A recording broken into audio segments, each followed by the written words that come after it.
Assalamualaikum warahmatullahi wabarakatuh. Waalaikumsalam warahmatullahi wabarakatuh. Selamat pagi, salam Pagi. sejahtera untuk kita semua ya. Senang sekali pada hari ini saya perkenalkan dokter, saya Lina Sari di sini akan memandu sebagai moderator. Eh, Alhamdulillah bersyukur kita masih diberi kesehatan, rezeki, kesempatan sehingga kita bisa berkumpul di ruang Zoom ini ya dok, walaupun hanya Zoom, hati kita tetap dekat. Ya, Hari ini kita akan mendengarkan eh, dari narasumber kita yang luar biasa. Ini adalah kesempatan baik bagi anak-anak yang terutama di jurusan kesehatan gigi ya. Untuk tadi sudah dikatakan oleh Dr. Ratna bahwa kesempatan ini adalah kesempatan yang luar biasa, yang kesempatan yang berharga, yang akan diambil ilmunya sehingga galilah sedalam-dalamnya mumpung ada kesempatan. Alhamdulillah. Sebelum kita mulai acara, saya akan membacakan dulu CV untuk Dokter Gigi Evi. Saya baca di sini luar biasa sekali ya, dokter. Banyak pengalaman kerjanya juga. Alhamdulillah. Izinkan saya membaca CV-nya ya, dokter. Ya, monggo silakan. Baik, terima kasih. Di sini dokter adalah nama lengkapnya Dokter Gigi Evi Febriani Listio Rahayu, SPBMMMM. Saya bacanya agak sulit, panjang Banyak. sekali. Ya, luar biasa. SPBMM ini adalah spesialis bedah mulut dan Oh, baca. maksilofasial ya, dokter. Baca. Ya, Iya. betul. Dan juga seorang master manajemen MM ya, dokter. Ya, betul. Luar biasa. Bisa buat motivasi anak-anak ya, seorang dokter gigi pun masih mengambil master manajemennya ya. Oke. Di sini riwayat pendidikan formal boleh saya bacakan, dokter? Oh, silakan. Luar biasa. Ini saya agak asing sih kalau di sini saya membaca dokter tuh lulusan SD Saveta. Apakah Saverius atau apa itu, dokter? Ya, Safiris Tanjung Karang itu, Mbak. Ya, ya, ya. Saya baca katanya Saveta. Saya Karena tadi menyingkat tingkat ya. Kalau di kepolisian senangnya disingkat-singkat. Tadi saya ini sudah mengira-ngira, dokter. Saya pikir ini pasti Saveta. Kalau di Tanjung Karang ini mungkin Saverius ya. Betul Saveta sekali. tahun 1987. SMP-nya juga Saveta. Keren juga singkatannya ya, dok. Biar gampang diingat ya. Ya, betul. Jadi tadi saya bingung ini Saveta apa ya, tapi ternyata Saverius luar biasa. Memang Saverius pada zaman itu memang luar biasa pintar-pintar. Contohnya dokter yang misalnya ya. Terus ini lulus SMP-nya juga tahun 1990 ya, dok ya.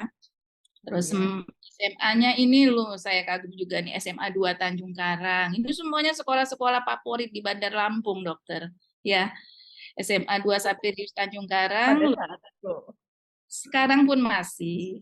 Cuman sekarang banyak sekolah Alhamdulillah. sekolah swasta yang ini ya. Ini mungkin buat Ya. anak-anak nih kalau kalau zaman dulu nih sekolah-sekolah yang eh, di tempat dokter gigi F ini sekolah-sekolah favorit semua di Bandar Lampung. Ya, mungkin Ya Allah. angkatan-angkatan ya orang tua kalian mungkin ya. Tapi sekarang pun masih dokter masih Dan favorit ya. Terus FKG-nya alhamdulillah. di FKG Profesor Mustopo Jakarta lulus tahun 99. Betul dokter ya. Ini satu alumni dengan Ibu Kajur kita kalau nggak salah. Betul nggak Bu Kajur? Betul, kakak kelas saya, Dokter Ratna. Ya. Semakin dekat kita ya dokter ya. Semakin dekat. Alhamdulillah, silaturahmi nggak putus ya. Ya. Terus strata 2, nah ini magister manajemen yang saya kagum, wah dokter seorang dokter gigi luar biasa mengambil master manajemen juga di Universitas Bandar Lampung, lulus tahun 2007. Nah ini yang paling keren nih yang mau kita gali ilmunya. Kalau boleh dipaparkan semua, dikeluarkan semua nanti ilmu rahasianya. Boleh, boleh, silahkan. Spesialis bedah mulut dan maksilofacial di FKG UI tahun 2016 UI ya. Wah, luar biasa. Keren.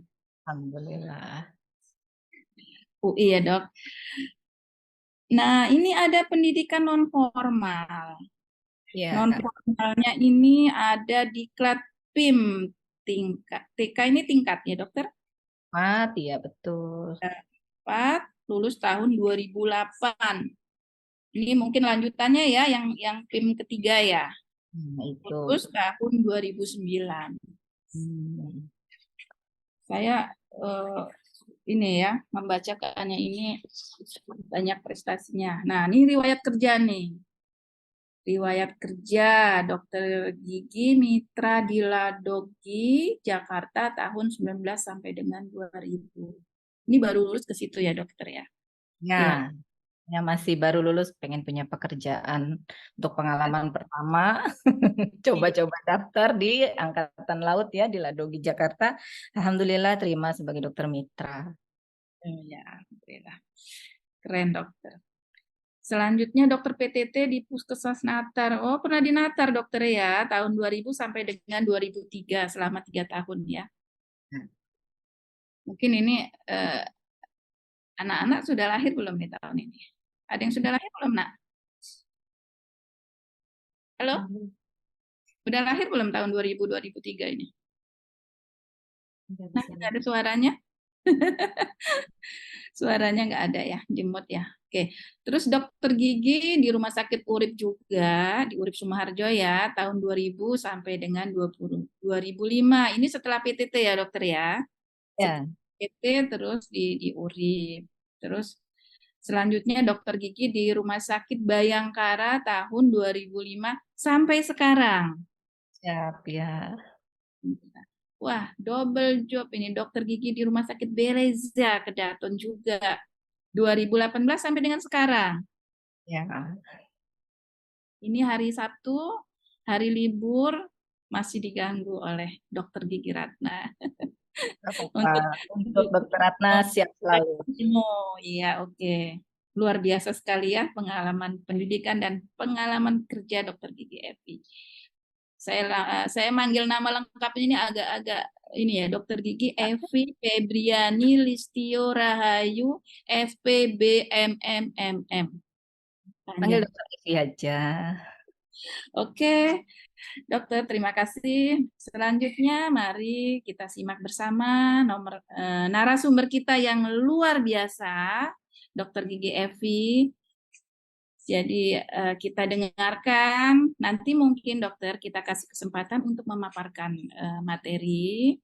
Selanjutnya kita beri kesempatan kepada anak-anak kita ini untuk bertanya. Ya, jadi kurang lebih waktu mungkin 2 jam, dokter. Ya. Oh iya. Ya. Terima kasih. Lebih juga tidak apa dokter, karena ini hari libur.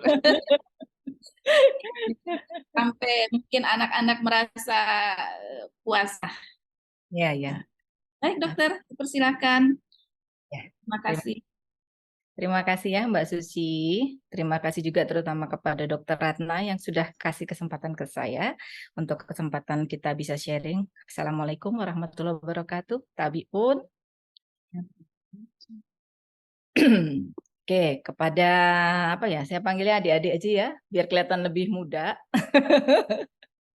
Oke, kita mulai ya dengan materi kita pada hari ini. Ya mungkin ini kalau dilihat dari kompetensi adik-adik, mungkin terlalu luas ya bidangnya ya. Tapi andai kata nanti adik-adik sudah lulus dan bergabung praktek di rumah sakit kah atau di klinik-klinik dokter, mungkin bisa menjadi bekal ya sedikit banyaknya untuk wawasan baru, untuk menambah ilmu yang untuk digunakan sebagai bekerja nantinya untuk adik-adik. Oke, mungkin dari eh, Ibu Suci atau moderatornya kita siapkan materinya ya. Bisa di share screen-nya.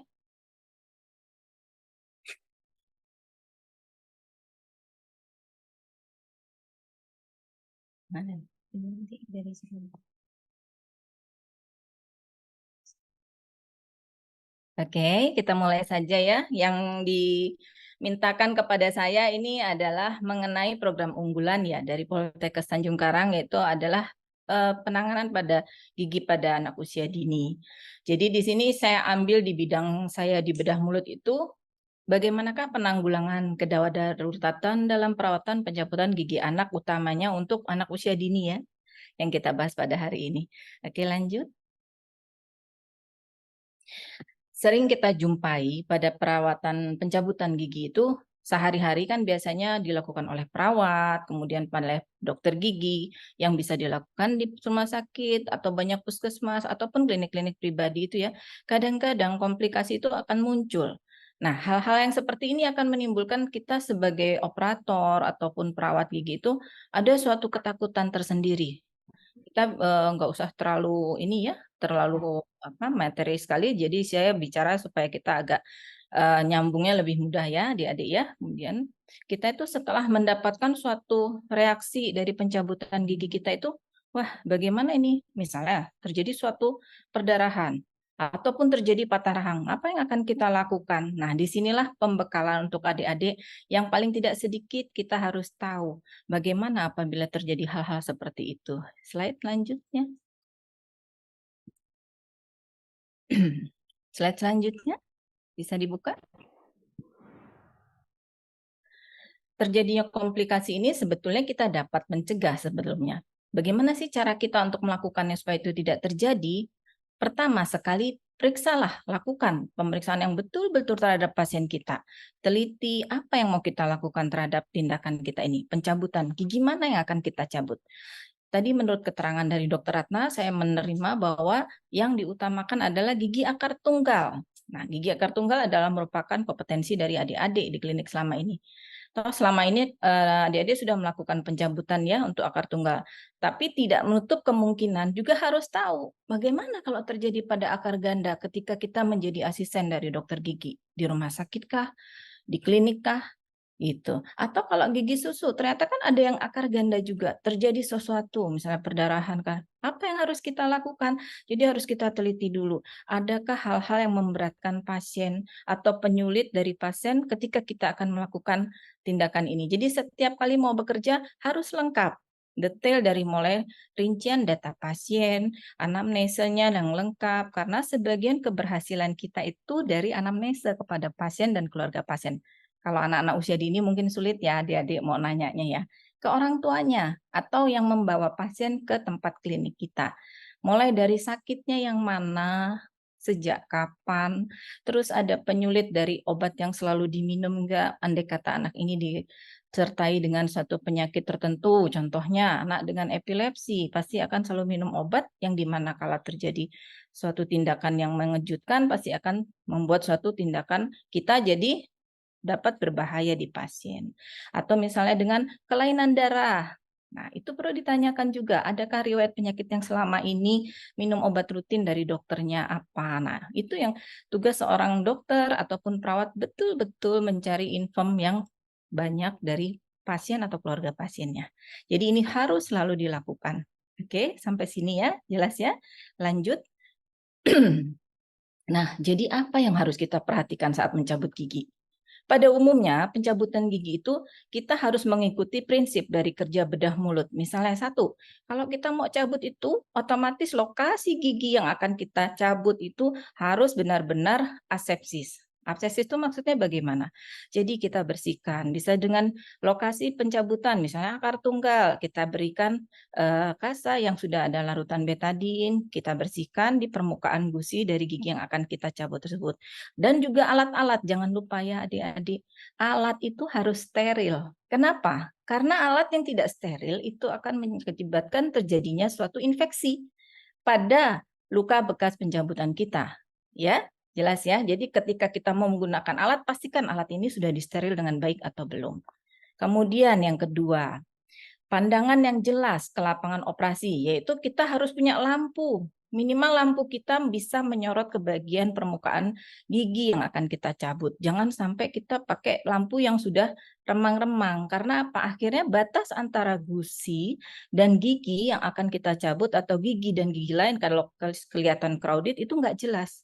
Nah, itu harus memadai penerangan lampunya. Kemudian juga pembukaan jaringannya. Kalau kita menggunakan alat misalnya, dia belum goyang giginya ternyata, kita harus pakai elevator. Nah, itu harus cukup pembukaan jaringnya. Oke. Kemudian juga kalau memang perlu untuk menyedot darahnya kita lakukan untuk suction di situ. Ya, kemudian kadangkala juga perlu kita pertimbangan untuk membuang jaringan tulang yang di gigi dengan kita potong-potong. Nah, ini tingkat lanjut ya, adik-adik ya. Mungkin nanti ketika kalian bekerja di klinik dokter spesialis bedah mulut atau di rumah sakit di bagian bedah mulut, itu perlu tahu bahwa kita bisa menggunakan alat bur. Burnya bukan bur yang dental unit, tapi ya adik-adik, itu bur mikromotor khusus yang kita menggunakan bur tulang. Nah, ini yang kemampuannya kita gunakan untuk mengebur gigi dan tulang yang menjadi hambatan ketika akan mencabut. Slide selanjutnya. Nah, kemudian ketika melakukan tindakan pencabutan gigi, kita harus lihat, mentang-mentang terus giginya masih kuat, terus adik-adik pakai tekanan tenaga sekuat-kuatnya, yaitu force-nya terlalu dipaksa. Ini berbahaya ya adik-adik. Kenapa? Karena kalau pakai tekanan yang terlalu besar, itu malah akan menyebabkan giginya terdorong. Kalau dia di atas, gigi tunggal ya, terutama itu daerah kita ada namanya sinus, yang di daerah hidung ya, dalamnya kan ada sinus maksilaris. Nah, itu hati-hati ketika adik-adik mencabut atau pertama kali pakai elevator, misalnya nggak goyang, jangan menggunakan tekanan yang terlalu kuat. Karena gigi bisa masuk ke dalam sinus maksilaris. Kemudian, nah ketika adik-adik menggunakan elevator juga, itu jangan sampai gusinya traumatik ya. Jadi seperti compang-camping. Ya paham ya. Jadi ketika kok sulit, apalagi kita lagi baru-baru mulai belajar, gemeter, akhirnya gusinya pada robek-robek di pinggirannya. Itu jangan sampai terjadi. Jadi seminimal mungkin jaringan itu kita rusak. Nah, kemudian setelah itu kita cabut, pastikan kita melakukan tindakan hemostatisnya, penghentian darahnya dengan baik. Adik-adik kan pasti menggunakan kasa yang dikasih betadin, kemudian ditaruh di soket gigi yang telah dicabut, ya kan? Nah, itu sebaiknya diletakkan yang tepat. Supaya apa? Ketika pasien kita suruh menggigit, dia menimbulkan tekanan di soket bekas pencabutan gigi yang kita cabut tadi dengan baik. Fungsinya apa sih sebetulnya menekannya itu? Karena menekannya adalah mencegah darah yang keluar dari soket itu terlalu banyak. Sehingga akhirnya blood clot-nya keluar kalau kita tidak kita tutup dengan baik di situ. Kemudian selain daripada itu ketika kita mencabut, andai kata kita ada serpihan-serpihan dari gigi, misalnya giginya itu ternyata sudah karies besar dan dia ketika kita tarik dengan tang ternyata pecah. Nah, pecahan-pecahan ini kan benda asing ya, Adik-adik. Itu yang kita harus bersihkan. Itu namanya tindakan debridement. Debridement ini harus kita buang. Caranya misalnya gimana? Bisa kita ambil dengan pinset, bisa kita siram dengan air larutan salin atau NaCl, kemudian kita suction. Nah, seperti itu kurang lebihnya. Lanjut slide. Bagaimana prinsip umum manajemen penata laksanaan komplikasi pencabutan gigi? Ada beberapa hal yang harus kita perhatikan kalau kita melakukan pencabutan gigi.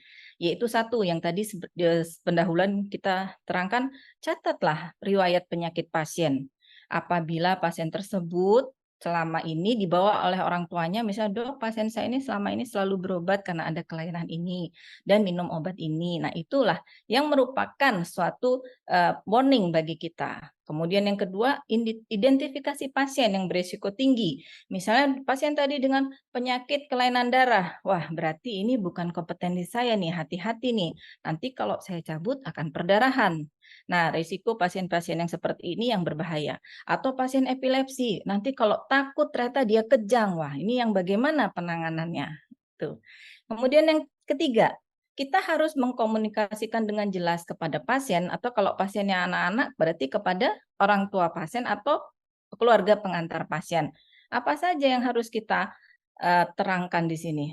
Apakah yang diharapkan oleh pasien ataupun orang tua pasien? Dan kita beri saran. Misalnya, dok, anak saya umurnya 2 tahun, tapi giginya sudah bolong besar.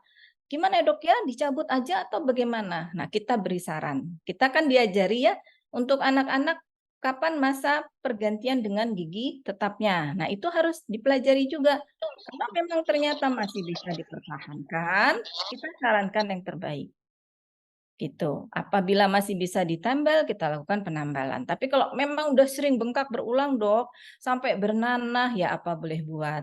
Berarti sebagai fokus infeksi itu kita harus buang. Karena apa? Anak ini nanti sulit makan, akhirnya asupan gizinya berkurang. Akhirnya apa? Perkembangannya juga menjadi jelek di anak tersebut. Kemudian risiko tindakan pencabutan gigi ini juga pasti akan mempunyai risiko. Nah, ini harus dijelaskan Pak, Bu, atau Kak, ketika kita cabut ini nanti risikonya kalau terlalu cepat dicabut anak-anak, gigi penggantinya lama tumbuh. Nah, itu supaya mereka tahu, kok sejak dicabut gigi anak saya belum tumbuh-tumbuh ya. Nah, jangan sampai terjadi komplain akibat kita tidak menjelaskan hal tersebut. Kemudian apalagi hal-hal yang perlu diperhatikan atau dilakukan pasien setelah pencabutan gigi? Slide berikutnya. Pertama adalah instruksi pasca pencabutan gigi bagi pasien. Sebaiknya kita lakukan secara tertulis. Kadang-kadang kalau cuma lisan suka lupa. Orang tua terlalu banyak kesibukan, keluarga pasien tidak memperhatikan anak nih setelah cabut gigi harus diapain ya. Kalau dia tidak tahu, ya baiknya kita buatkan sedikit kertas apa-apa yang harus dilakukan pasien setelah dilakukan pencabutan gigi. Selain itu kita bisa juga kasih nomor kontak HP dokternya ataukah nomor kontak HP perawat. Bila terjadi sesuatu yang darurat nih Pak ya, bisa telepon kemari. Nah, lebih dari itu misalnya bisa kita buatkan jadwal kunjungan selanjutnya apabila diperlukan kontrol setelah tindakan pencabutan. Apalagi anak-anak ya, kan sering tuh kita lakukan serial extraction karena giginya bercampur di balita ini. Nanti kita lakukan tanggal sekian lagi untuk tindakan yang berikutnya. Mungkin itu slide selanjutnya.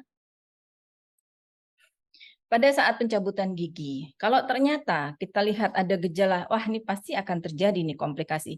Maka kita sebagai operator itu harus perlu melakukan suatu respon. Kita sebagai operator mesti gimana ya? Nah, kita lihat dulu masalahnya. Wah ini kalau selalu saya paksakan berarti akan langsung bisa terjadi perdarahan. Nah, kita harus tahu dan kita rubah rencana kita. Oh ternyata saya mungkin harus konsul ke dokter atau saya harus konsul ke spesialis, seperti itu. Apabila rekan-rekan sudah lakukan tindakan, nah, ternyata terjadi komplikasi, maka ketika kalian akan mencabut, sebaiknya dibuat rencana yang lain. Oh, kalau ini saya lanjutin ternyata bisa komplikasi parah nih. Misalnya perdarahannya terlalu banyak, atau anaknya nggak kooperatif. Jadi saya ketusuk nih di bagian bibir atau apa. Nah, ini kita harus perlu rencana lanjutan akibat terjadinya komplikasi yang kita lakukan. Dan kemudian yang ketiga, kalau memang berbahaya sekali, segera lakukanlah konsultasi yang merujuk ke dokter spesialisnya bila terjadi yang tidak didapat diatasi oleh adik-adik sendiri. Slide selanjutnya. Nah, seperti apa sih komplikasi pencabutan gigi itu? Ada dua macam ya, adik-adik. Komplikasi immediate itu terjadi pada saat kita sedang melakukan pencabutan gigi. Yang kedua adalah post extraction komplikasi. Dia terjadi komplikasinya setelah kita selesai melakukan pencabutan gigi. Slide selanjutnya.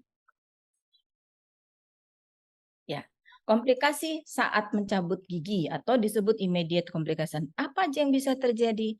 Di sini ada 10 yang paling sering terjadi, yaitu kadang-kadang apalagi di anak-anak ya, perlu diingat anak-anak itu rahangnya masih kecil, masih tipis dibandingkan orang dewasa. Jadi kita harus hati-hati. Kenapa? Karena bisa terjadi fraktur gigi mahkota atau akar. Di anak-anak kan lebih tipis ya emailnya, kemudian akarnya juga lebih kecil. Terus kemudian terjadi fraktur pada alveolar plate, fraktur pada tuberositas, fraktur pada mandibula, kemudian kerusakan jaringan lunak di sekitarnya. Ada juga kerusakan gigi tetangga, atau bahkan gigi atau akar giginya yang kita cabut itu menghilang. Dan terjadi oral antral communication, ataupun yang lebih parah lagi terjadi dislokasi dari sendi TMJ mandibulanya. Dan yang lebih parahnya lagi kita lakukan salah mencabut gigi.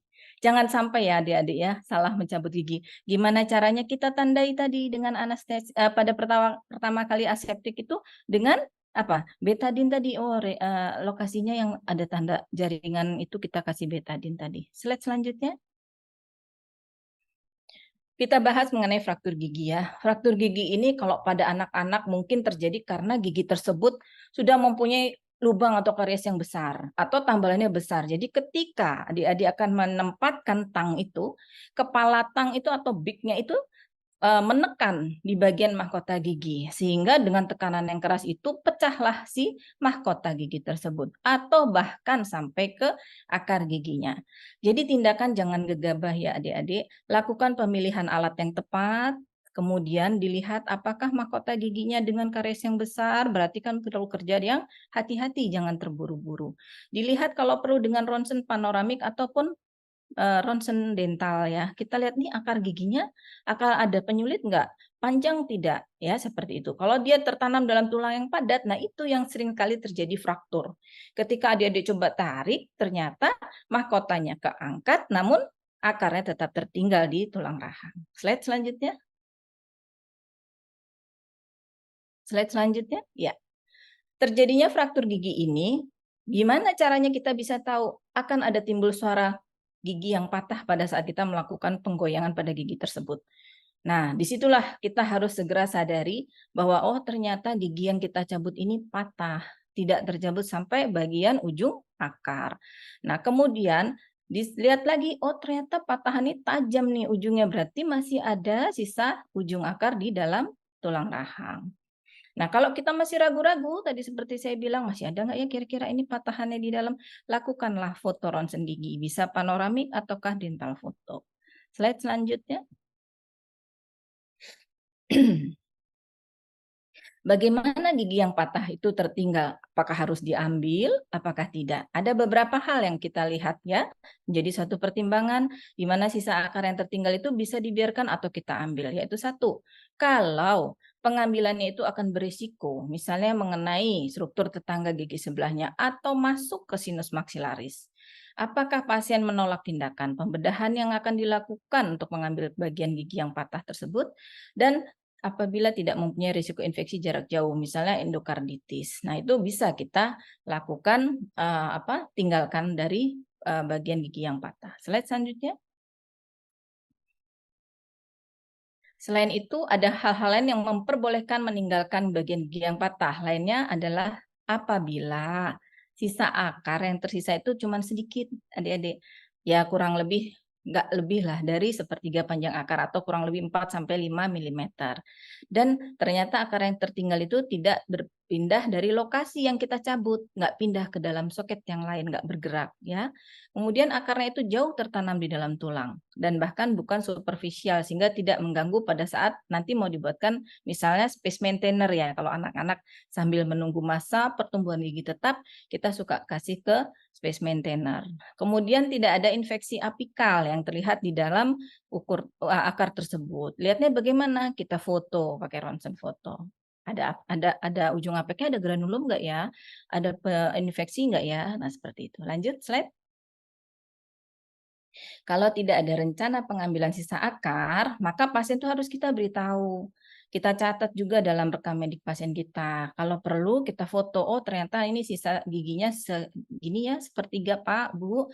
Nanti dalam waktu 1 bulan cek lagi pasien, kontrol ada infeksi atau tidak akibat sisa gigi yang kita tinggalkan. Oke, lanjut slide-nya.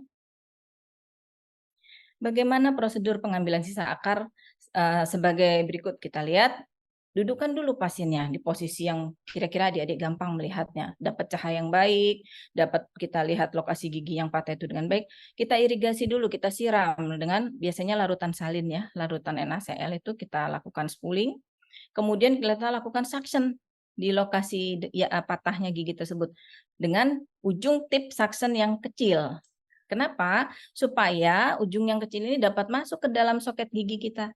Kemudian harapannya akar gigi yang sudah kita lihat tadi patah akan tersedot ke dalam suction kita tersebut. Slide selanjutnya. Kemudian kalau saja dengan teknik tersebut tidak berhasil, maka biasanya dokter gigi, ini mungkin tindakan yang sudah lanjut ya adik-adik ya.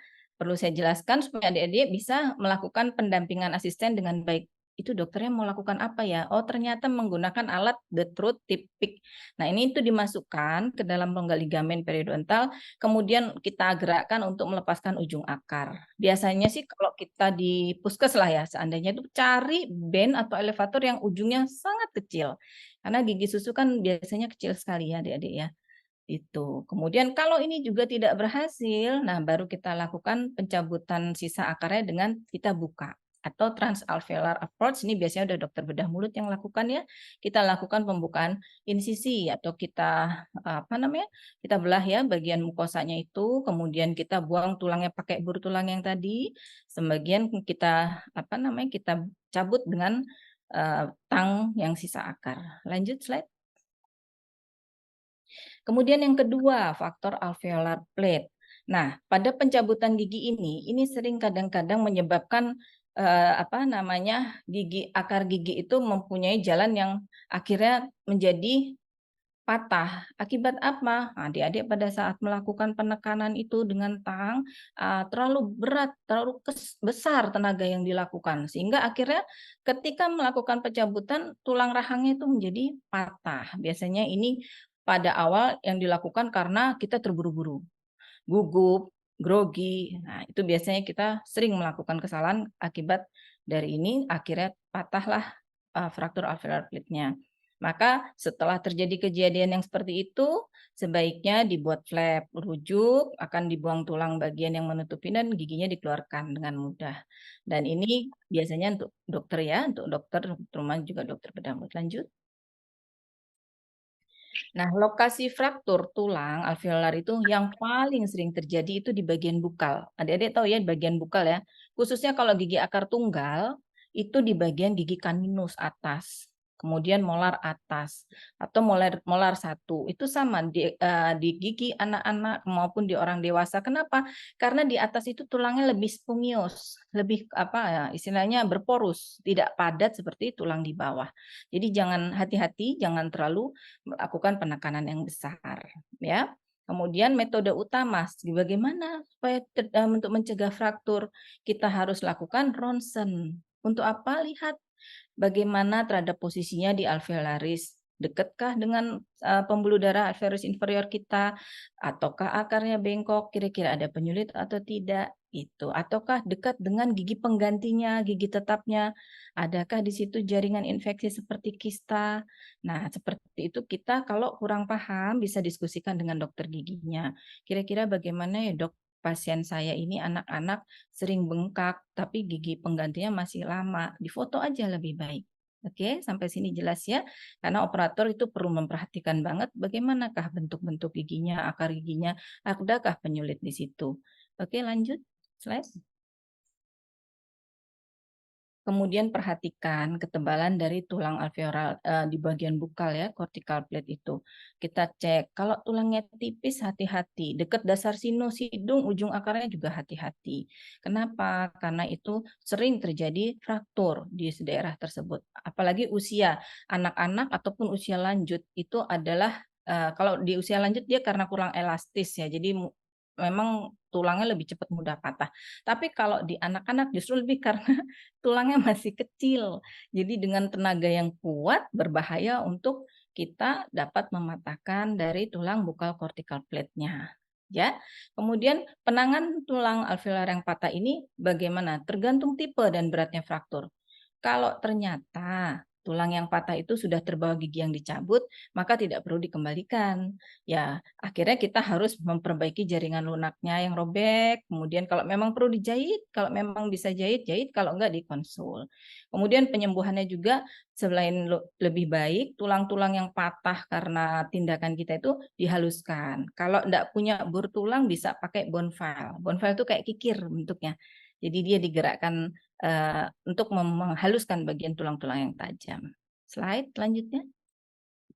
Fraktur tuberositas. Seperti apa fraktur tuberositas maksilar itu? Adalah suatu keadaan yang khusus. Kadang-kadang kalau kita mau buat space maintainer nih untuk gigi atas anak-anak. Nah, kita kan butuh ya dari dukungan tuberositas. Kadang-kadang ini suka patah, terutama di ujung dari tulang rahang atas itu yang disebut tuberositas. Kalau kita cabut gigi molar anak-anak terlalu kuat, tertarik sampai bagian ujung sudutnya. Nah, itu malah akan sulit untuk kita lakukan space maintainer situ. Pada waktu dicetak, flabby jaringannya, lunak akhirnya tanpa tulang. Jadi hati-hati juga di bagian ujung dari maksila rahang atas itu posterior itu karena jaringan yang lembut, jangan sampai terlalu ditarik kuat. Ya, oke, lanjut. Kalau seandainya mungkin tulangnya lepas dari gigi, bagaimana? Giginya dibuang. segmen tulangnya, kemudian kalau masih memungkinkan kita kembalikan ke posisinya. Nah, ini perlu penanganan lebih lanjut di dokter, rekan-rekan tempat klinik. Berarti kalau kita sebagai asisten kita tahu, oh ini pasti harus dijahit, kita harus menyiapkan alat-alatnya. Dan apabila patahannya cukup besar, gigi ini harus difiksasi. Fiksasinya pakai apa? Ada yang bisa menggunakan pakai tambalan komposit disertakan dengan wiring atau kawat. Itu kita lihat 6-8 minggu, mudah-mudahan dia sudah sembuh. Atau mungkin dengan memotong mahkota giginya dulu aja, kita potong kalau akarnya terlalu melekat di tulang. Nah, kita kembalikan lagi tulangnya ke posisi semula. Slide selanjutnya. Kalau akar giginya yang dicabut setelah 6-8 minggu kemudian dan gigi molar atas itu dalam keadaan infeksi, kita harus hati-hati. Karena apa? Kalau dia infeksi, berarti kan jaringan ini tidak sembuh karena jaringan lunak ini cukup harus perlu perhatian. Nah, ini yang harus kita berikan obat-obatan karena ini termasuk komplikasi yang cukup serius dan harus dirujuk ke spesialis. Lanjut. Dengan fraktur mandibula. Selama ini kalau di anak-anak usia dini memang fraktur mandibula itu jarang dia terjadi. Kenapa? Tadi saya sudah ungkapkan, dibandingkan tulang rahang atas, yang di bawah tuh rahang bawah lebih padat, lebih kompak. Jadi kadang-kadang tuh dengan kekuatan kita yang agak kuat sedikit, dia masih tahan tidak fraktur rahangnya. Cuman kadang-kadang kalau kita begitu tidak akar tunggal, misalnya kita cabut gigi akar ganda, nah menyangkut di bagian gigi akan pengganti. Itu kan sering ya, gigi susu molar 1, molar 2 anak-anak itu nyelip antara gigi premolar yang mau tumbuh. Nah, akhirnya tindakan pencabutan itu seringkali terjadi fraktur mandibula di situ. Kenapa? Karena kekuatan dari tenaga kita pada saat mencabut gigi tersebut. Oke, jadi dari situ adik-adik bisa melihat bahwa pada saat pencabutan gigi, kalau terdengar suara klik atau suara cukup jelas, langsung hentikan tindakan tersebut. Slide selanjutnya. Kemudian lakukan pemeriksaan klinis untuk melihat kebenaran dugaan terjadinya patah rahang. Kita cek gerakan rahangnya, oh ternyata di sini goyang. Nah, itulah terjadi patah rahang. Bila terjadi patah rahang ini langsung kasih tahu ya kepada keluarga pasien, ini Pak, Bu, ternyata terjadi patahan rahang supaya mereka lebih aware, lebih perhatian. Kita dapat lakukan foto. Foto ini bisa dilakukan kalau tidak ada ronsen panoramik, bisa dengan periapikal atau dental. Tapi kalau mau lebih jelas, lebih enak lihat patahan fraktur mandibula itu lebih kepada foto panoramik ya, yang lebih validnya. Kemudian setelah itu, bila ternyata sudah terdapat positif nih fraktur rahang, akhirnya harus kita segera rujuk ke bedah mulut. Untuk apa? Untuk dilakukan reduksi, dilakukan pengembalian kembali posisi rahang yang fraktur tersebut. Adik-adik nggak usah grogi, jadi difiksasi aja di bagian tersebut, ditekan dengan kasa steril, kemudian pasien jangan bergerak dulu atau bicara terlalu besar atau terlalu sering untuk menghindari patahan terlalu lebar. Kemudian pasien bisa kita beri resep antibiotik, analgetik, dan obat kumur untuk sementara kita lakukan rujukan kepada dokter atau spesialis. Lanjut. Nah, kerusakan jaringan lunak sekitar. Ini tadi dilihat pada saat kita mencabut, di rongga mulut itu hampir selalu oleh tindakan operatornya. Kenapa? Kita ini kadang kerjanya mau buru-buru ya, apalagi kalau anak-anak kalau nggak buru-buru rewel ya adik-adik ya. Jadi kita lihat dulu, wah ini kalau misalnya saya kerja buru-buru, jaringan anak-anak tuh kan lunak tipis sekali dibanding dewasa.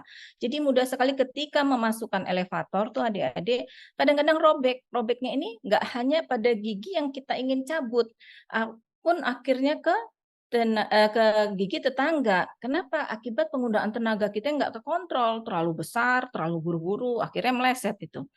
Dan akhirnya merusak jaringan lunak sekitarnya. Nah, seperti apa sih yang sering terjadi kerusakannya? Ya, satu tadi flap mukosanya robek. Nah, kerusakan-kerobekan ini paling sering terjadi. Pertama-tama kali kita mungkin adik-adik ya, kita melakukan pencabutan kan kita masih belum kita nenangin pasiennya, belum kita nyiapin alatnya, megang alatnya pun kita harus benar, pemilihannya harus benar. Ternyata kita lakukan apa istilahnya itu, gerasa gerusuk ya. Akhirnya robeklah mukosa itu pada saat kita cabut. Nah, ini kalau sudah memang terlanjur robeknya besar, adik-adik konsul itu biasanya kita buatkan flap. Kita lebarkan, kemudian kita jahit. pada bagian yang robek tersebut. Oleh karena itu, kalau kita mau mencegahnya, kita lihat juga ukuran flapnya, sehingga kalau nanti kita dokternya tuh buat flap, dia nggak akan ketat tarik, jadi dia bisa tetap flabby. Lanjut slide-nya. Nah, kalau kita menggunakan tenaga yang tidak terlalu besar pada waktu menarik flap, bila robekannya sudah terjadi, ya sudah kita pertahankan di posisi yang pada saat pencabutan gigi itu saja. Dan itu kita rapihkan. Ya, kemudian terjadi juga kadang-kadang luka tusuk jaringan lunak.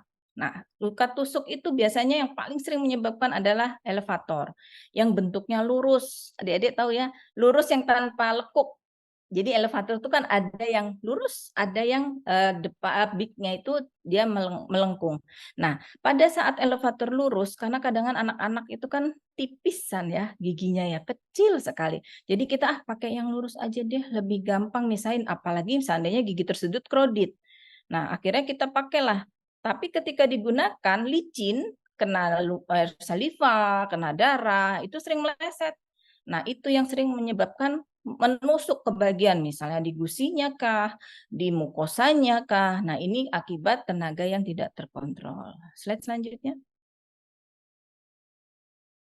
Nah, oleh karena itu, kita mencegahnya sebaiknya jangan terlalu kuat tekanan yang kita berikan pada saat kita melakukan tindakan. Apapun itu. Baik pencabutan gigi tunggal, baik kita melakukan gigi ganda, ataupun kita apa ya, dia kan ngebur ya, nambel ya, itu pun juga hati-hati. Perhatikan posisi kita tangan itu untuk sebagai penahan, khususnya jari-jari tangan yang menjadi support kita. Benar nggak ya kalau jari tanganku ditaruh di sini, di bibirnya? Perhatikan yang sudah diajari oleh guru-guru adik-adik sekalian. Itu betul-betul nanti di klinik sangat menentukan keberhasilan perawatan kita. Kalau kita lakukan cara memegang alat dengan baik dan cara menfiksasi gigi jaringan di mulut dengan tangan kita dengan benar supaya tidak tergelincir alat-alat yang kita gunakan. Nah, apabila terjadi luka tusuk, apa sih tindakan utamanya? Ya, kita perlu mencegah infeksi. Karena apa? Di situ ada luka terbuka. Pasti akan ada infeksi kuman-kuman masuk dan terjadinya perdarahan. Nah, perdarahannya dihentikan bisa langsung pada luka, kita tutup pakai tampon, kasih betadine, kita suruh menggigit, atau kita biarkan terbuka. Lanjut. Kalau luka gores atau abrasi, itu ada biasanya di sudut mulut. Adik-adik kan suka sering tuh pakai bor ya untuk nambel.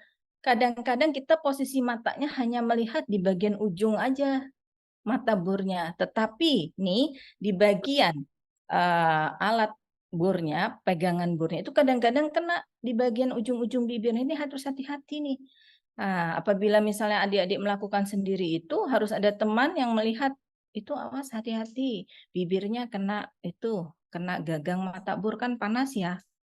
Ya itu kalau terus dipakai muter kan alatnya panas tuh. Akhirnya ada terjadi luka di situ, luka abrasi. Seandainya udah terlanjur terjadi luka, apa yang harus kita lakukan? Nah, si luka ini harus dalam posisi selalu lembab. Caranya gimana? Kita ambil Vaseline. Vaseline tahu ya adik-adik ya, kalau misalnya di puskes nggak ada salep antibiotika, kita bisa lakukan abrasi ini, kita olesi sampai 5-10 hari, kemudian kasih obat antibiotika. Nah, tindakan ini kenapa harus dilakukan selalu sampai dia sembuh, supaya tidak terjadi jaringan parut. Karena akan jelek sekali kalau anak-anak kita lihat bibirnya ada jaringan parut akibat luka dari kerjaan kita. Oke, lanjutnya. Kerusakan gigi tetangga. Nah, kerusakan gigi tetangga ini juga kadang-kadang sering terjadi itu karena adanya lubang gigi yang luas. Akan dicabut tapi tambalannya besar sehingga akhirnya dia mengganggu. Nah, akhirnya juga jadi patah tambalan gigi sebelah yang akan kita cabut. Kenapa? Karena akibat tekanan yang kita berikan juga terlalu besar. Atau alat yang kita gunakan itu adik-adik ternyata pilihnya kebesaran. Sehingga akhirnya menyentuh ke gigi bagian samping sehingga akhirnya tambalannya lepas. Nah, itu menjadi tanggung jawab kita, perbaiki, cabut giginya, kemudian setelah berapa hari perbaiki tambalan yang lepas yang akibat perbuatan kita melakukan cabutan gigi tersebut. Lanjut slide-nya. Nah, penggunaan alat cabut gigi yang tidak memadai dapat menggoyangkan gigi tetangga. Tadi saya bilang kalau pemilihan big dari tangnya itu terlalu lebar, akhirnya ketika adik-adik menggoyangkan gigi bagian depan yang akar tunggal ke kiri, ke kanan, di kebukal palatal, kemudian mesial distal itu akhirnya dia nyenggol ke gigi sebelah. Akhirnya apalagi kalau giginya krodit ya, nah itu bisa juga ikut bergoyang juga, bergerak dan akhirnya tercabut secara tidak sengaja. Oke, lanjut. Kalau kita ngerasa pas pada saat adik-adik mau cabut, aduh kok giginya mengalami luksasi nih, kayaknya akan lepas ini, udah terlanjur lepas sebagian. Nah, gimana cara yang dilakukan? Kembalikan segera pada posisi asalnya. Kemudian kita fiksasi sampai penyembuhan. Nah, misalnya adik-adik punya komposet, ya, itu bisa dilakukan dari tepi gigi yang tidak goyang ke tepi gigi yang tidak goyang, itu kita satukan dengan kawat di bagian bukalnya ya untuk memfiksasi gigi tersebut. Kemudian kadang-kadang kalau goyangnya berat gimana? Kita stabilkannya dengan apa? Nah, itu yang harus kalian segera rujuk. Karena apa? Ada masa golden period di mana gigi tersebut jangan sampai lepas apalagi ujung akarnya. Kenapa? Karena suplai darahnya kalau dia sudah terlanjur lepas itu untuk pengembalian gigi ke soketnya itu akan sulit penyembuhannya adik-adik ya. Jadi apabila pun sudah dilakukan fiksasi gigi itu akan tetap akan mati. Jelas ya? Jadi itu harus segera lakukan langsung dan kalau sebisa mungkin pasien tidak makan dulu pada posisi seperti itu supaya gigi tidak goyang dan lepas. Lanjut. Gigi atau akar gigi menghilang. Nah, ini berbahaya ya. Kalau sampai hilang, berarti masuknya kemana gigi kita? Paling sering nih, adik-adik kalau mencabut gigi tunggal atas hati-hati ya. Dekat dasar sinus maksilaris. Jadi ketika adik menggerakkan gigi ketika akan dicabut itu jangan besar-besar tenaganya. Dia tidak tercabut, tapi dia lolos masuk ke dalam rongga sinus maksilaris. Nah, ini kenapa? Karena kita tekan terlalu keras, akhirnya dia terdorong ke dalam sinus maksilaris. Tahapan tindakan pengambilan gigi kalau sudah terlanjur masuk ke dalam sinus maksilaris itu bagaimana? Kita perlu lakukan ronsen. Kita lihat, kita yakinkan giginya ada nggak ya di dalam rongga sinus. Nah, kita lihat dari hasil ronsennya. Kemudian kalau kita sudah rujuk ke dokter gigi atau dokter bedah mulut, pasti beliau akan membuat dengan dibuka flap bagian bukalnya. Dilakukan insisi, pembukaan di bagian mesial dan distal dari soket gigi yang tercabut. Kemudian tulangnya dibor, dilubangi, kemudian kita suction. Kita sedot. Jadi adik-adik siapkan suction untuk menyedot atau kita lakukan penjepitan langsung pada posisi gigi yang tampak. Slide lanjut. Bila cara itu tidak berhasil, maka kita semprot dengan larutan salin atau NaCl. Tujuannya apa sih? Supaya gigi itu mengapung keluar dengan sendirinya melalui lubang yang telah ada, soket yang sudah ada. Atau kalau tidak bisa dengan larutan salin, kita pakai apa ya? Kita pakai kasa yang kita gulung berbentuk pita. Nah, kita padatkan sampai dengan harapan gigi itu akan keluar terbawa dari tumpukan kasa yang ada di dalam rongga sinus tersebut. Nah, setelah terambilnya, maka flapnya yang diisi insisi itu kita kembalikan dengan penjahitan. Kemudian kita lakukan penutupan dari soket tersebut. Biasanya dokter gigi akan menjahit sampai benar-benar tertutup. Nah, bila akarnya kecil dan tidak ada infeksi, dia tertinggal dalam sinus yang sehat, boleh akar tersebut ditinggalkan, nggak usah diambil. Tapi nanti dia akan teresorpsi, terfibrotisasi. Nah, dalam membran sinus itu dia tidak akan menimbulkan masalah. Beda cerita dengan kalau ternyata akar yang ditinggal ke dalam sinus itu besar. Nah, ini yang rekan-rekan perlu konsul dok, saya nyabut tapi patah. Ternyata separuh akar lebih ada di dalam sinus dok sepertinya. Nah, biasanya dokternya itu akan melakukan metode Cutwell-Luck atau kita lakukan bedah. Lanjut. Oroantral fistula komunikasi. Oroantral ini misalnya kalau ujung akar gigi molar, misalnya adik-adik atau premolar ya kalau pada dewasa itu sangat dekat dengan posisi dasar sinus. Atau bahkan dia kadang-kadang ujung akarnya ada tuh di dalam rongga sinus. Nah, itu kalau adik cabut, maka akan terjadi pecahlah dasar rongga sinus atau rongga hidungnya. Ini hati-hati, bisa terjadi komunikasi antara mulut dan hidung, maka disebut oroantral. Dia terdapat ronsen gigi, misalnya terus di ronsen. Nah, akarnya itu bisa masuk ke dalam sinus dan tulangnya itu biasanya berbentuk seperti piring. Dia melekat di bagian dasar dari gigi molar tersebut. Maka inilah yang pertanda ternyata oh dindingnya lepas dari sinus maksilarisnya. Lanjut. Nah, kalau misalnya pada soket bekas pencabutan itu tidak dijumpai septum interradikuler, nah ini merupakan tanda anatomi soketnya itu abnormal. Ternyata ada kelainan di situ, makanya dia terjadi komunikasi oroantral. Biasanya itu kita suruh tesnya bagaimana, Dede? Nah, si pasien coba lakukan menekan kedua cuping hidungnya sambil disuruh meniup ke hidung. Nah, kemudian kita operator atau perawat itu sediakan kapas kecil, kita pegang pakai pinset, letakkan di permukaan soket yang kita cabut tadi. Pasiennya diinstruksikan untuk meniup udara ke hidung. Nah, kita perhatikan kalau kapas yang kita letakkan di soket itu bergetar, nah itulah tandanya terjadi oroantral dari gigi yang kita lakukan pencabutan. Lain daripada itu, kadang-kadang juga bias terdengar suara udara yang keluar atau ada gelembung udara atau bahkan darah yang keluar dari soket pada saat pasien meniup. Nah, pemeriksaan lain dagi bisa dilakukan dengan probe yang tumpul. Kita mengeksplorasi dari integritas soket pasien itu. Nah, kemudian pasien pada saat berkumur merasakan pada saat itu terasa cairan yang masuk ke hidung saat berkumur-kumur. Lanjut.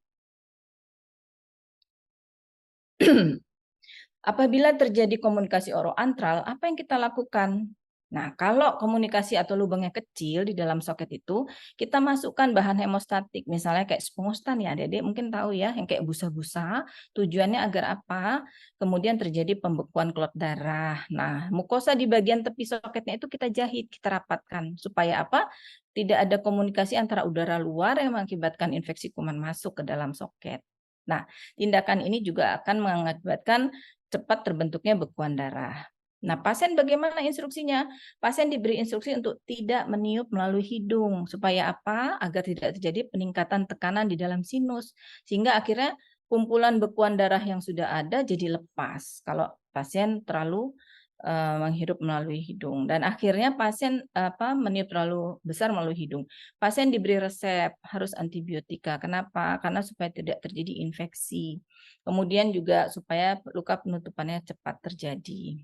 Kemudian kontrol itu penting untuk melihat bagaimana masih adakah infeksi, kesulitan pasien untuk berkumur masih ada air ke dalam hidung kah? Itu perlu kita lihat. Sampai soket betul-betul sembuh, aman, baru kita nyatakan oroantral telah tertutup. Lanjut. Bagaimana kalau komunikasi oroantralnya luas? Nah, ini perlu segera dirujuk. Ternyata gigi yang dicabut bukan gigi tunggal, adik-adik. Ternyata gigi M. Besar kan lokasi yang kita cabut itu. Nah, itu yang harus segera rujuk. Karena nanti akan tindak lanjut dari dokternya, dibentuk suatu flap untuk menutup luka tersebut. Lanjut.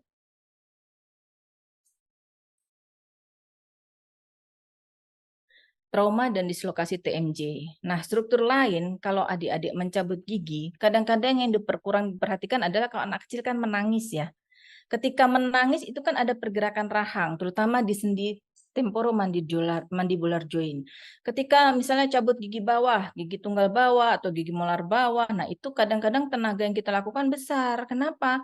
Karena gigi bawah kan tulangnya padat tadi, lebih keras. Nah, itu yang akhirnya tenaga kita tidak terkontrol dan akhirnya menyebabkan mengeluh sakit sendi di TMJ pasiennya. Malah terkadang di situ terjadi trauma.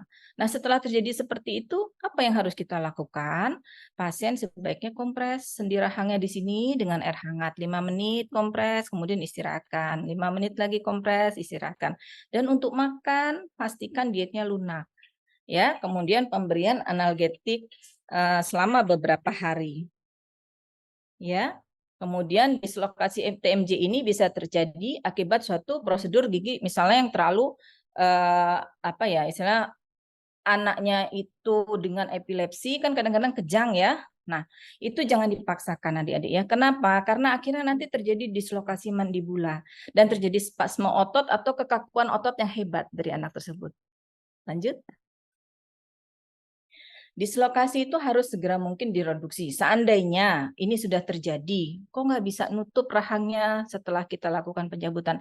Nah, segeralah dirujuk ke dokter. Kita perlu lakukan reduksi atau pengembalian temporomandibular joint ini. Karena apa? Nanti akan mengakibatkan kelelahan kalau selalu pasiennya mangap ya. Dan juga kuman bakteri akan masuk. Untuk perlu diketahui kepada adik-adik, bagaimana sih caranya kita reduksi? Reduksi itu berarti mengembalikan TMJ yang lepas dari sendinya ketika kita lakukan pencabutan dengan tekanan yang kuat. Ini ada 2 jari kita jempol, itu biasanya kita balut dengan kasa, kemudian kita masukkan ke dalam posisi gigi molar, kemudian setelah itu kita tekan ke bawah jempolnya kiri kanan, kemudian dipegang bagian dagu bawahnya itu kita dorong ke atas dagunya, kemudian sambil mendorong mandibulanya ke arah belakang. Nah, itu cara kita mereduksi. Tapi pastikan pasien tidak tegang, kondisi otot pipinya dirilekkan. Sebagai perawat, mungkin adik-adik bisa bantu masas ketika dokter akan melakukan reduksi dari TMJ yang lepas tadi, yang dislokasi mandibula akibat pencabutan. Jadi pastikan pasien jangan rewel, jangan nangis. Kita bisa lakukan dengan cepat, oke? Nah, pada kasus ini mungkin kalau misalnya terjadi nyeri sekali, dokter akan melakukan anestesi di nervus auricularis temporalis ini supaya pasien tidak terlalu kesakitan ketika kita reduksi. Kemudian diperlukan juga kontrol dan pastikan kompres air hangat, kemudian pemberian obat-obatan antibiotik dan pembengkakan untuk pasien. Lanjut. Nah, ini yang seharusnya tidak terjadi ya, adik-adik. Salah mencabut gigi. Kok bisa?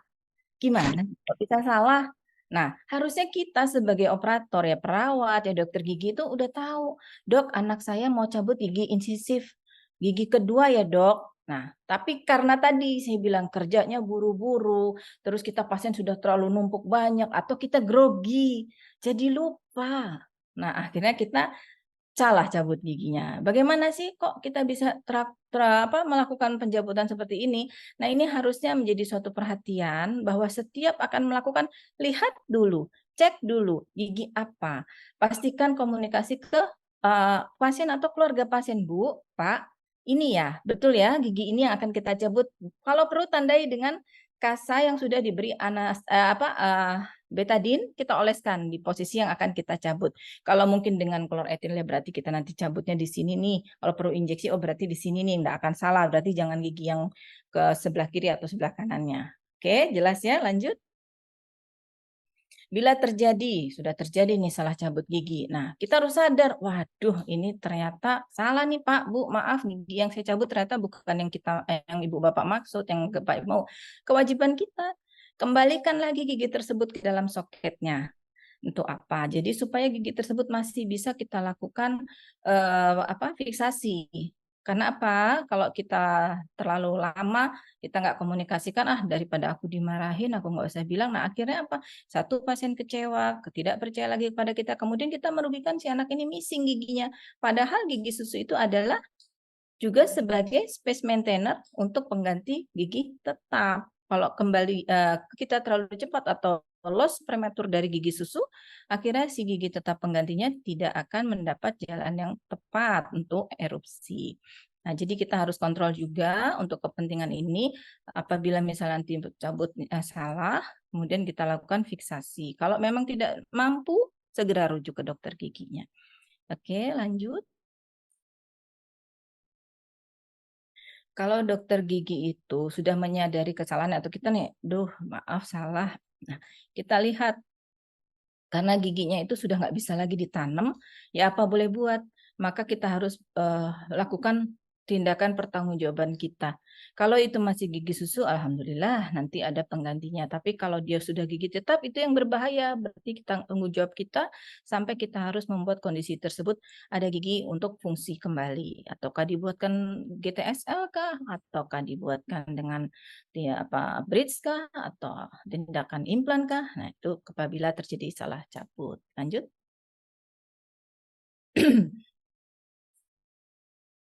Selanjutnya, komplikasi pasca pencabutan gigi atau setelah dilakukan pencabutan gigi.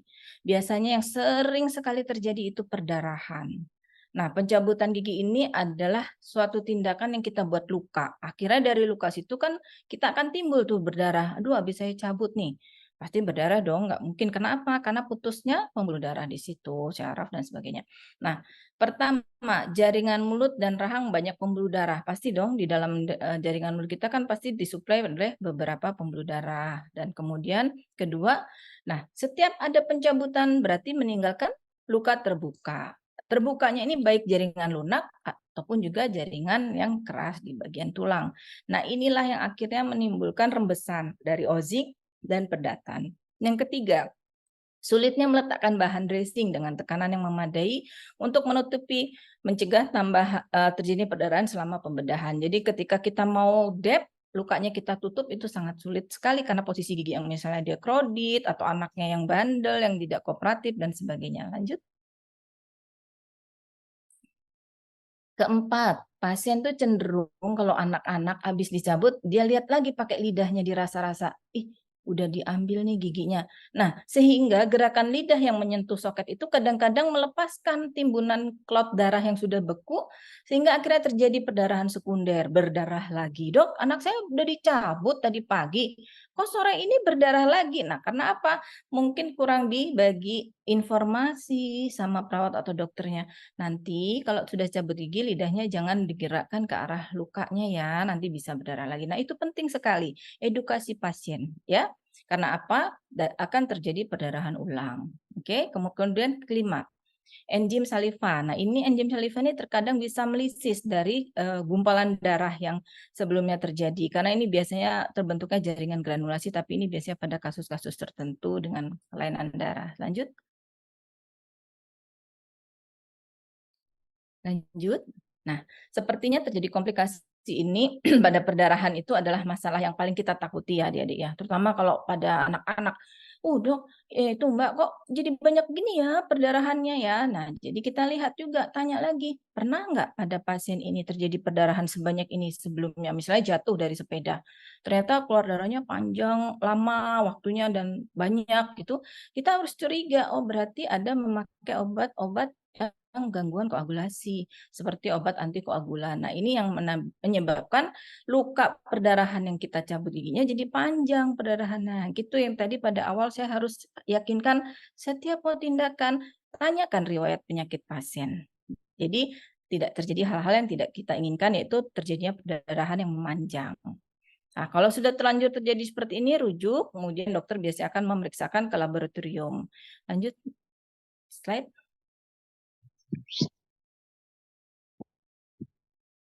Kontrol, terutama kalau kita setelah cabut ya, itu penting. Kita lihat kontrol masa perdarahannya, memanjang apa enggak. Kemudian kita lakukan ada tindakan yang atraumatik atau enggak. Nah, kalau misalnya dilakukan insisi sudah bersih belum jaringan lunaknya, tulang-tulang yang tajam sudah dihaluskan atau belum. Nah, seperti itu. Kita harus lakukan kuretase jaringan granulasi di sekitar gusinya.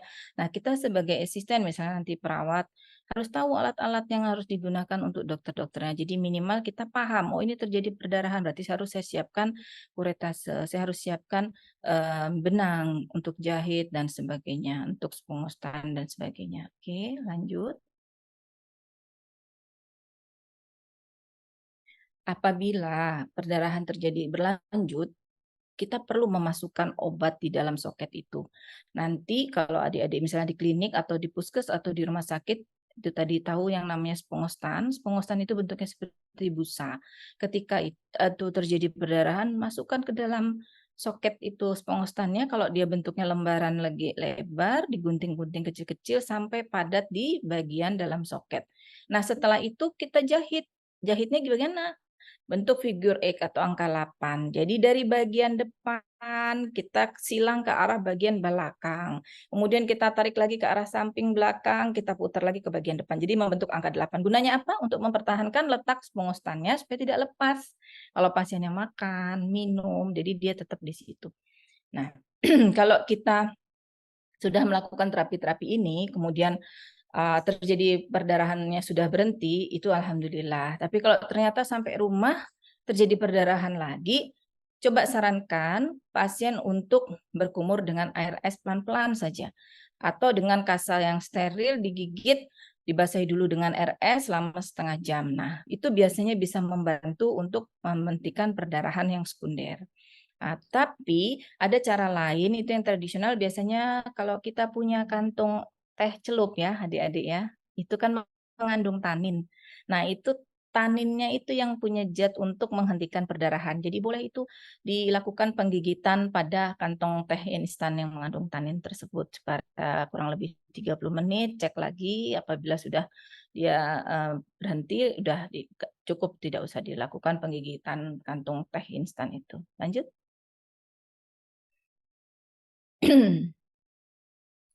Lanjutnya. Nah, ini adalah injury pada nervus. Jadi adalah kerusakan pada saraf. Ini yang sangat fatal ya adik-adik kalau terjadi. Kalau di gigi itu kita cabang-cabang syaraf kranial kelima yang mempersarafi kulit dan mukosa. Di mukosa itu paling sering yang mengalami injury adalah pada kasus pencabutan gigi. Kenapa? Karena pada kasus pencabutan gigi kadang kita melakukan tindakan dengan elevator, menggerakkan gigi, dan kita melakukan gerakan menggoyang gigi dengan tang. Nah, kadang-kadang ujung akar itu melukai, menyentuh saraf bagian mentalis, lingualis, bukalis, dan juga di nasopalatinus di atas. Nah, itu hati-hati. Kalau kita lakukan suatu tindakan dengan tekanan yang kuat dan mencederai saraf, ini berbahaya. Karena apa? Nanti di pasien itu menimbulkan rasa tidak nyaman. Kadang bisa bengkak dan menimbulkan rasa kayak seperti parestesi ya, kesemutan di pasien itu. Lanjut. Lanjut.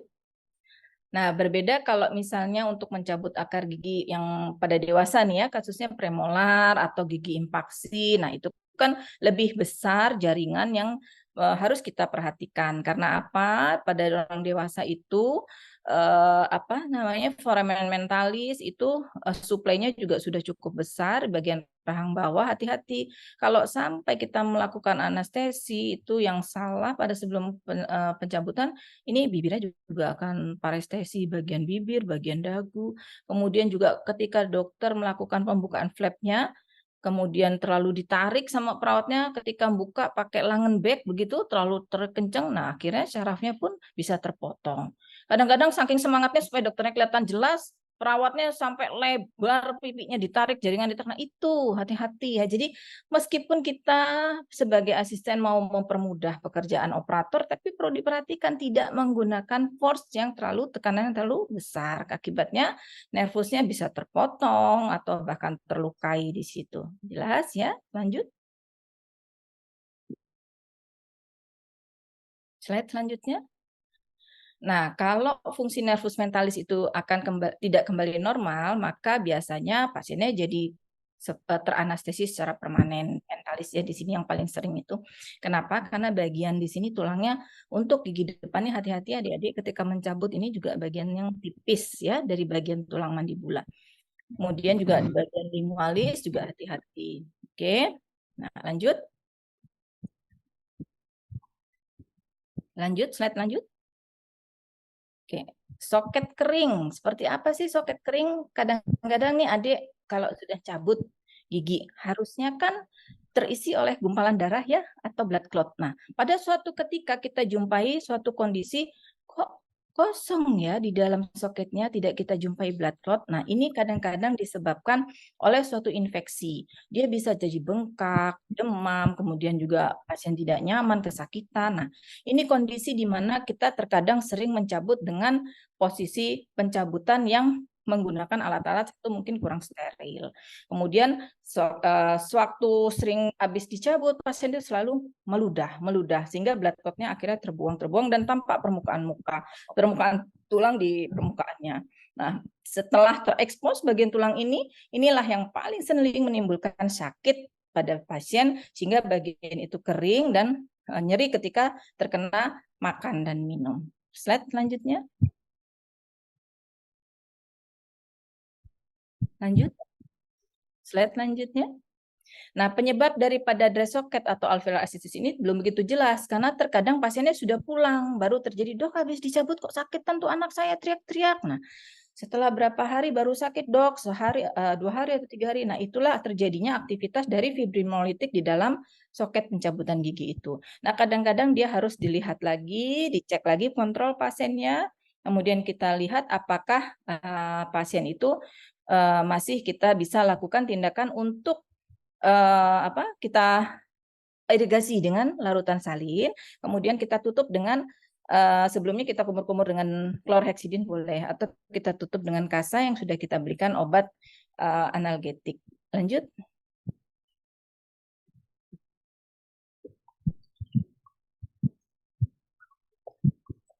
Slide selanjutnya.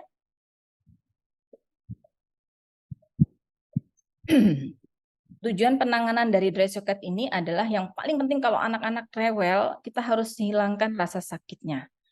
Supaya kita tidak orang tua tidak komplain terhadap tindakan kita, setiap datang kita lakukan semprot dengan larutan salin. Kita bersihkan, itu kita letakkan lagi kasa, kita sedikit kuret di bagian ininya saja, tidak boleh pada tulang yang terbuka ya. Kemudian kita siram lagi, kemudian lakukan hal ini sampai 3-6 hari setelah sampai rasa sakit berkurang ya. Karena apa? Kalau kita tidak rajin kontrol, takutnya dia infeksinya menjadi kronis. Dan kalau kita letakkan kasa di soket itu kan tuh benda asing, kita tidak kontrol, nah dia akan menjadi menghambat penyembuhan penyatuan dari gusi yang kita cabut tadi, soket yang terbuka tadi. Lanjut. Infeksi itu dapat menghambat penyembuhan luka yang kita buat akibat pencabutan gigi anak-anak. Itu paling sering terjadi itu kalau setelah lakukan tindakan yang dengan traumatik besar. Misalnya kita lihat nih, karena anaknya rewel, jadi compang-camping bagian soketnya kena elevator kah, atau kita kesobek kah jaringan mukosanya. Nah, itu yang harus kita lakukan pengobatan dengan antibiotika profilaksis, atau mungkin kita lanjutkan dengan antibiotik yang selalu harus diminum selama 3 atau 5 hari ke depan. Ya, lanjut. Pembengkakan atau UDEM. Nah, prosedur ini sebenarnya ketika kita lakukan suatu pencabutan, jadinya pembengkakan itu biasanya kalau kita lakukan di gigi dewasa. Kalau anak-anak itu jarang ya biasanya. Kenapa? Karena kalau dewasa itu terkadang dia kan dilakukan tindakan bedah. Ada lakukan tindakan pengeboran tulang, ada lakukan tindakan pembukaan jaringan dengan flap. Nah, itu ada masa tubuh membuat suatu pertahanan sehingga mengumpulkan jaringan untuk sel-sel leukosit memperbanyak diri dan terjadilah pembengkakan. Itu kondisi alami yang akan terjadi 3-5 hari setelah pencabutan. Biasanya terjadi sih jarang pada anak-anak. Namun kadang-kadang pada pada gigi-gigi susu yang berakar ganda, itu anak-anak juga dapat terjadi hal seperti ini. Jadi lakukanlah peningkatan daya tahan tubuh, makanan bergizi, tetap jaga oral hygiene, kemudian lakukan pembersihan dengan spuling larutan salin. Lanjut. Apabila pasien pulang dengan kondisi bengkak, kita perlu anjurkan untuk melakukan kompres dengan es pack. Jadi kalau kita kasih es, ditutup pakai handuk kecil, kemudian kita kompres, itu agak sedikit nyaman ya, terutama anak kecil. Nanti dia rewel nangis, terus ibunya kan bingung ya, Bu, kasih kompres es di handuk kecil 5 menit, kemudian berhenti 5 menit lagi. Nah, atau kadang-kadang kalau dewasa, nah kalau di pipi udah nggak bisa, kita langsung bisa masukkan ke dalam soketnya itu 20 menit, kemudian kita lepaskan potongan es itu. Tapi kita lihat hal ini kalau memang tidak perlu ya tidak usah dilakukan, cukup dengan tindakan pengompresan saja di bagian kulit. Lanjut. Kalau di bagian bedah ya, itu kalau potongan esnya itu yang bisa diletakkan di dalam mulut. Jadi kalau bagi perawat atau adik-adik nanti cukup anjurkan untuk taruh aja dengan kompres es pakai handuk kecil di bagian pipi. Nanti kemudian kontrol pasien setelah 2 atau 3 hari, kita cek apakah bengkaknya berkurang atau tidak, respon obatnya dengan antibiotik bagaimana. Kalau misalnya dok tuh pasien yang kemarin ternyata bengkaknya masih bengkak besar, nah berarti kan harus ada tindak lanjut yang kita lakukan. Oke, selanjutnya. Ekimosis. Ekimosis itu apa sih?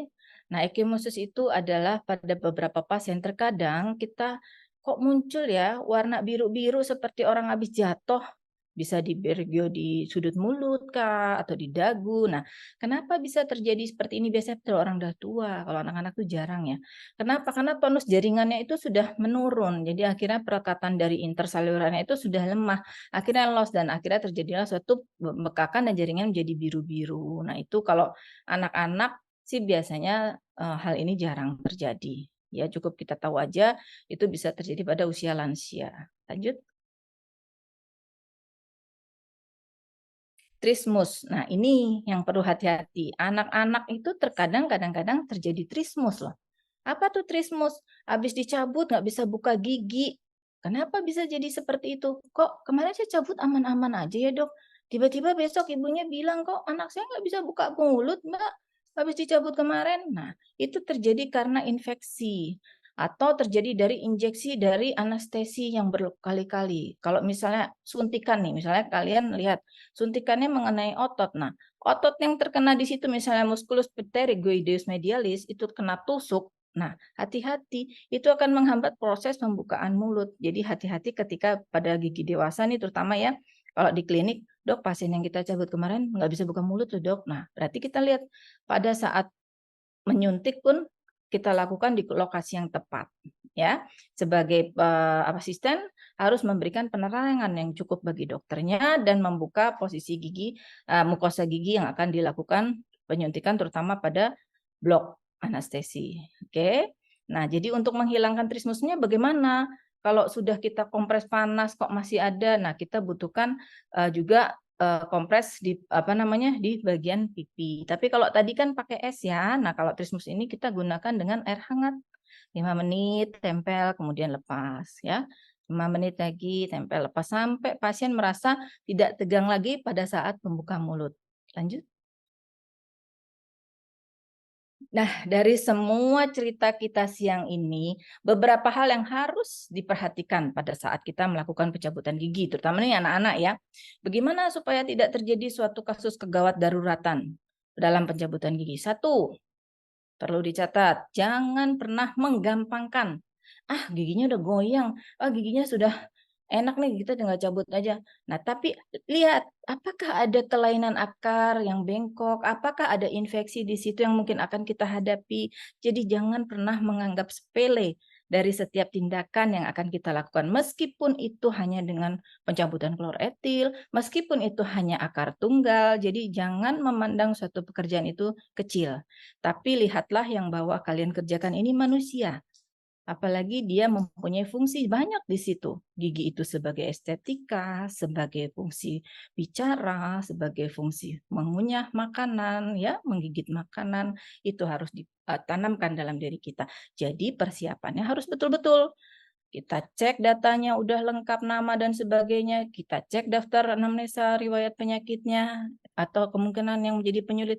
Kita lihat dari anamnesa tersebut apakah perlu kita lakukan tindakan ronsen atau tidak sebelumnya. Itu.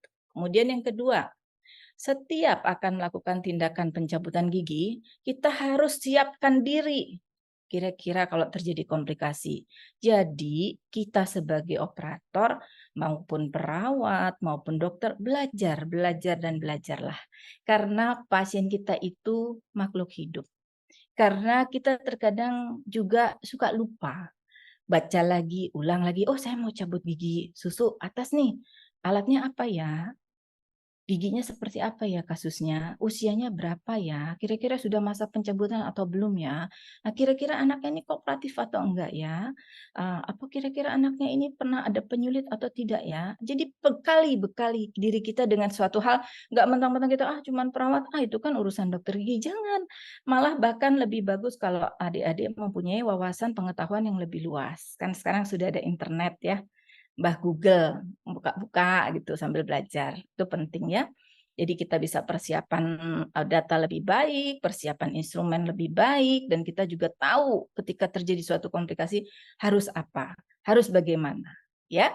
Kemudian yang 3, penelusuran yang teliti mengenai riwayat kesehatan umum dan riwayat pencabutan yang pernah dialami dapat membantu mengurangi terjadinya komplikasi. Tadi seperti sudah saya ungkapkan dari awal, betul-betul anamnesa kita itu menolong kita untuk menjadi suatu keberhasilan tindakan. Jadi jangan sepelekan.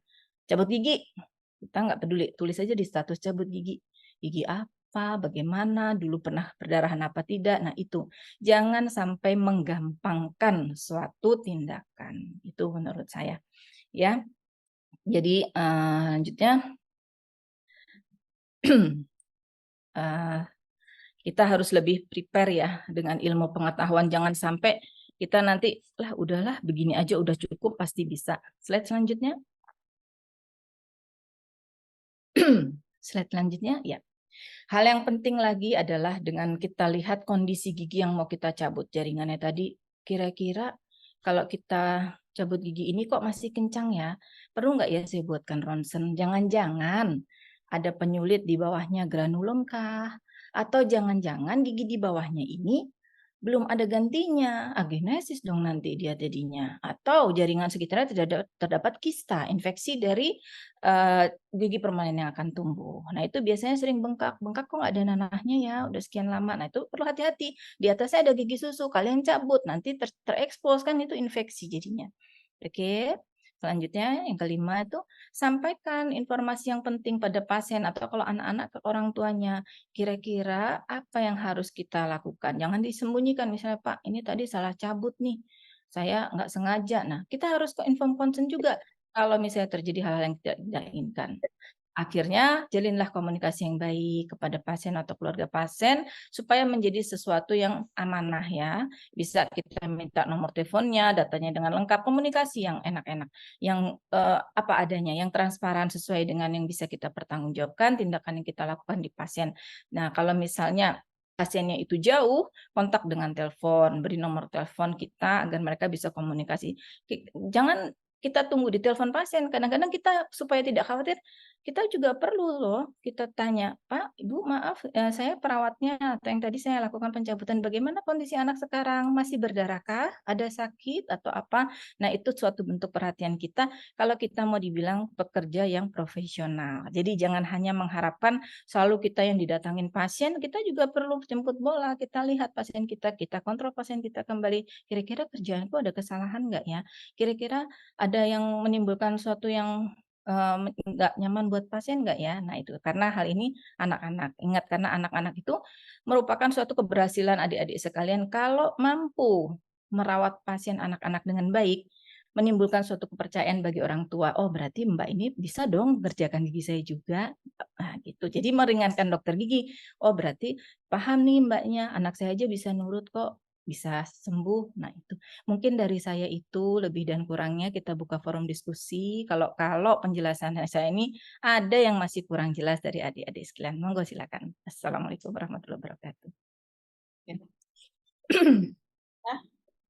Luar biasa ya narasumber kita, Dr. Gigi Evi. Terima kasih banyak. Selanjutnya kita buka sesi tanya jawab. Mungkin mahasiswa nih banyak sekali yang ingin diketahui ya dokter. Jadi kita kasih kesempatan untuk bertanya. Silakan mungkin dibuka ininya mikrofonnya. Dan yang mau bertanya silakan. Boleh menggunakan chat kalau memang sinyalnya mungkin tidak baik, atau silakan lanjutkan dengan bicara langsung bertanya ke dokter gigi Evi.